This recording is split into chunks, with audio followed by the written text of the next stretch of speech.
Way at YouTube fam, this is HD, the Harvest Disseminator, bringing you a review of the Hasbro Marvel Legends Wendigo Build-A-Figure Wave, Mr. Sinister. Love this guy, been waiting for him for a long time, excited to get him out the box, so let's go ahead and do that and chop him up.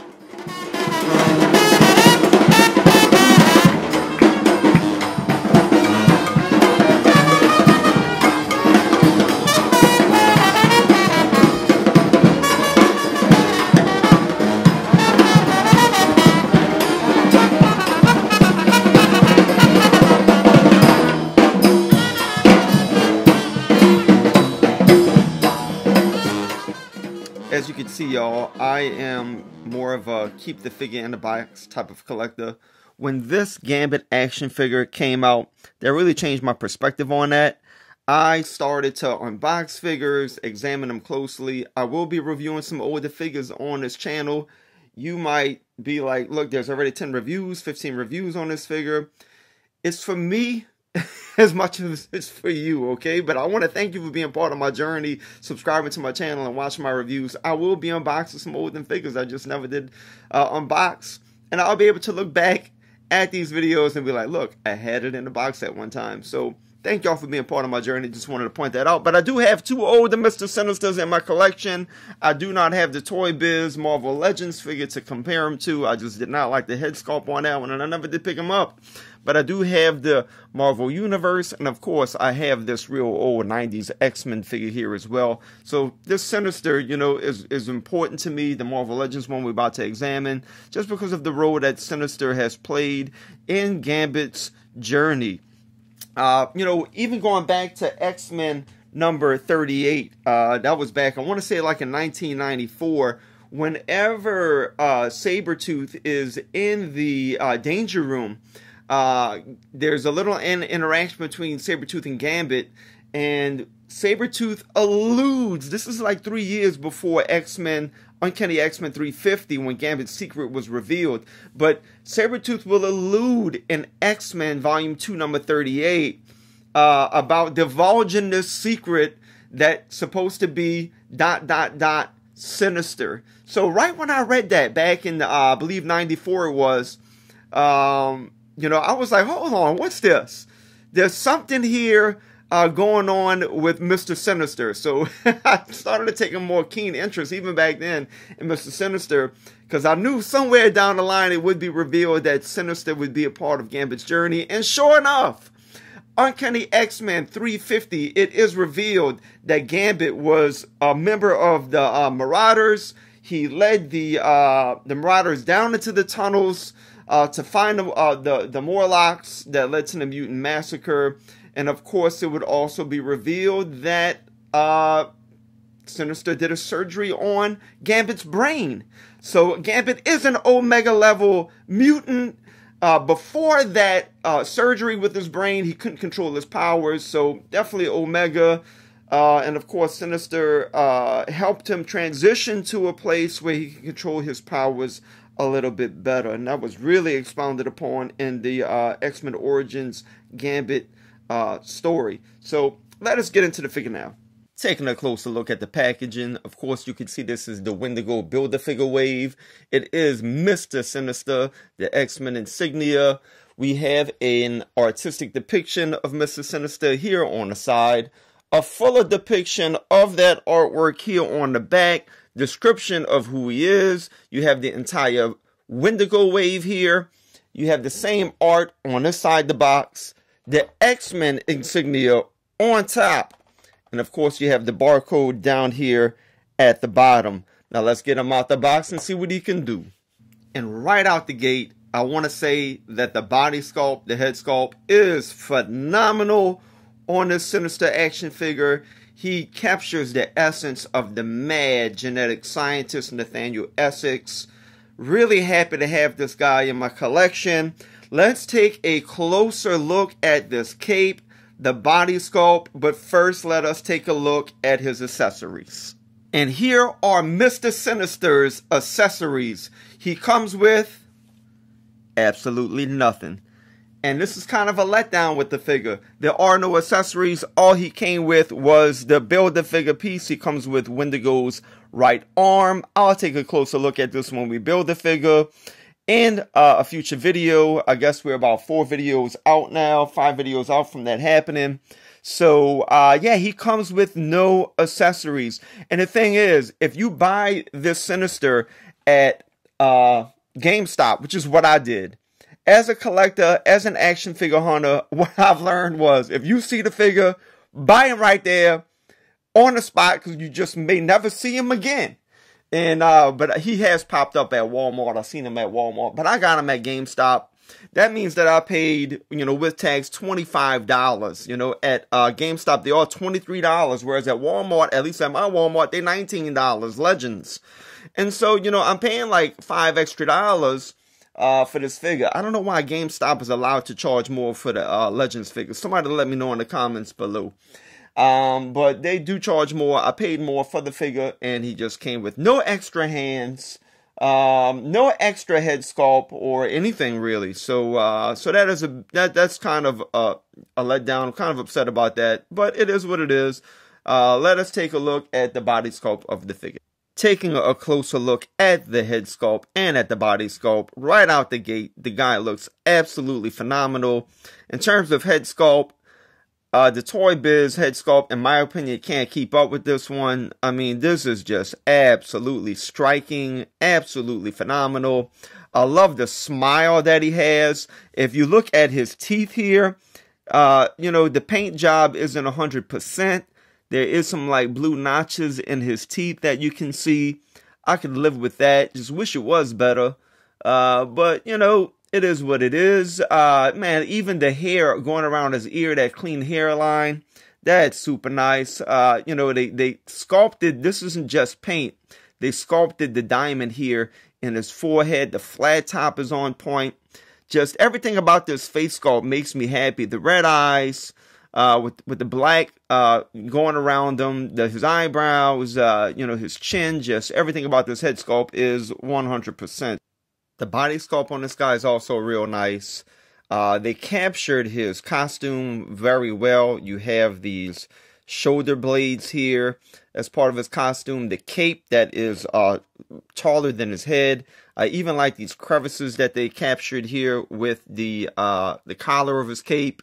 The body sculpt has these lines in them, which are very faithful. This, of course, is the diamond here is sculpted into the figure. Again, you have more lines. You have these high boots here, and the swivel here is like, I guess you would call like a mid thigh, lower thigh swivel that goes real well with his boots. And even the boot swivel down here will be a little bit lower.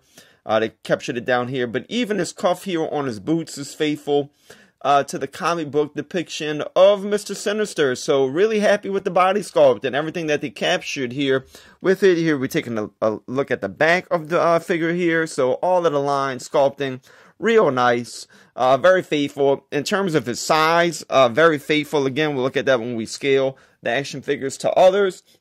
The cape is something special, I should say. They got the double-layered cape down real well. I'm not going to try to pull this out because I don't know if I'm going to be able to get it back in.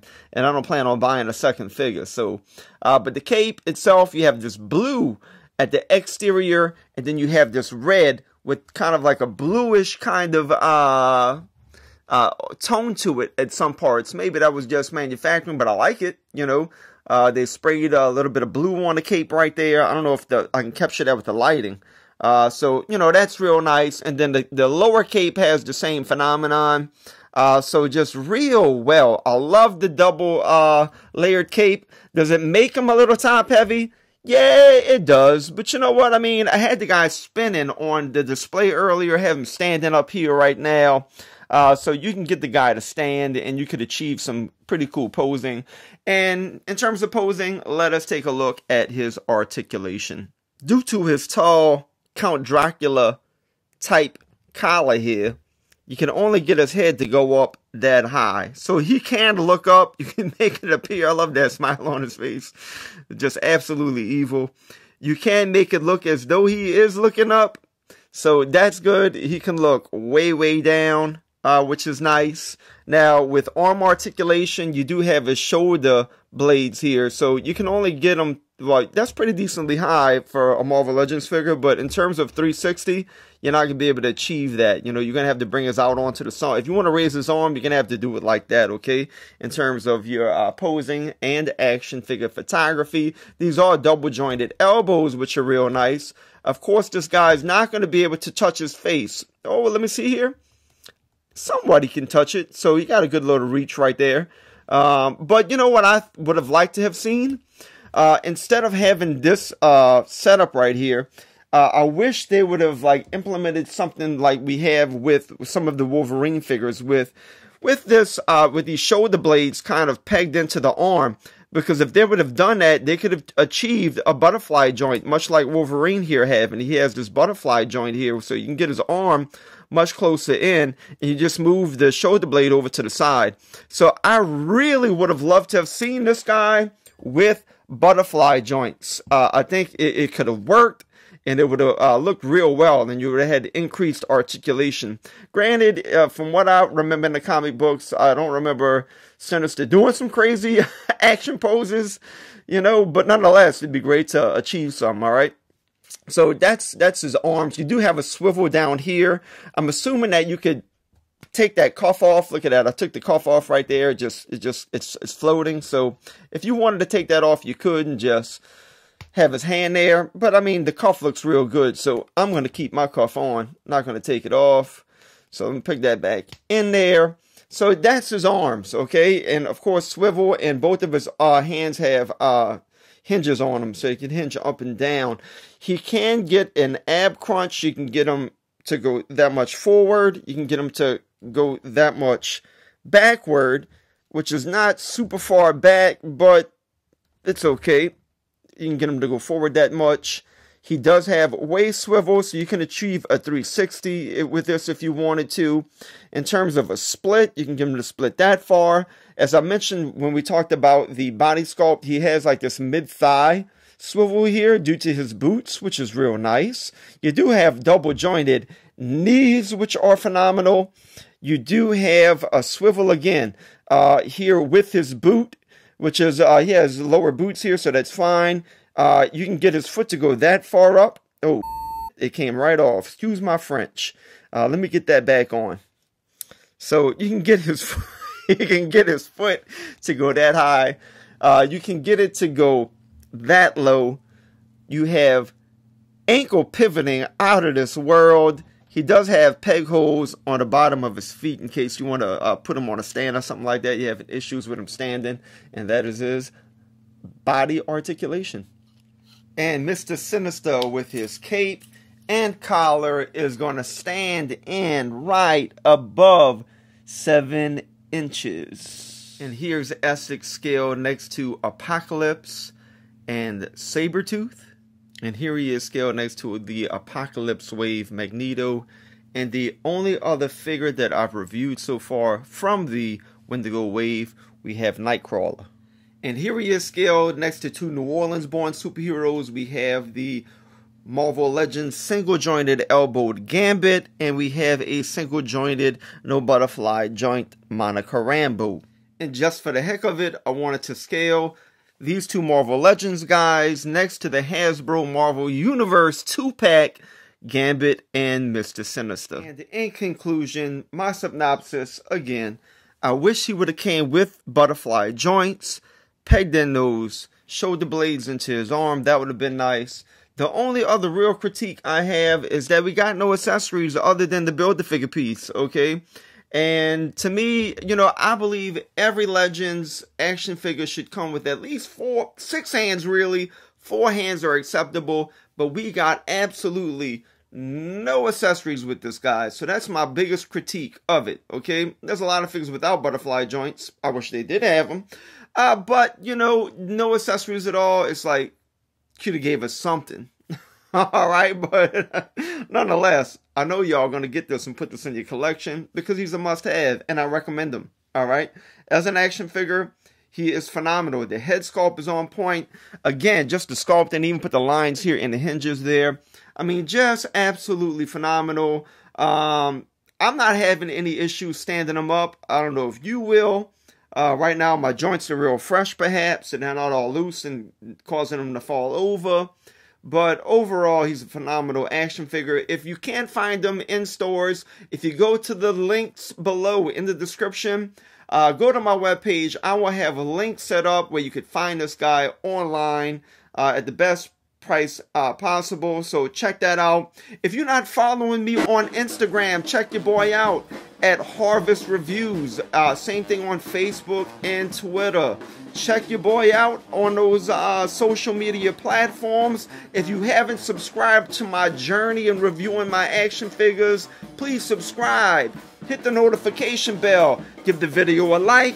And until next time, as we see here in New Orleans, laissez le bon temps rouler, mes amis.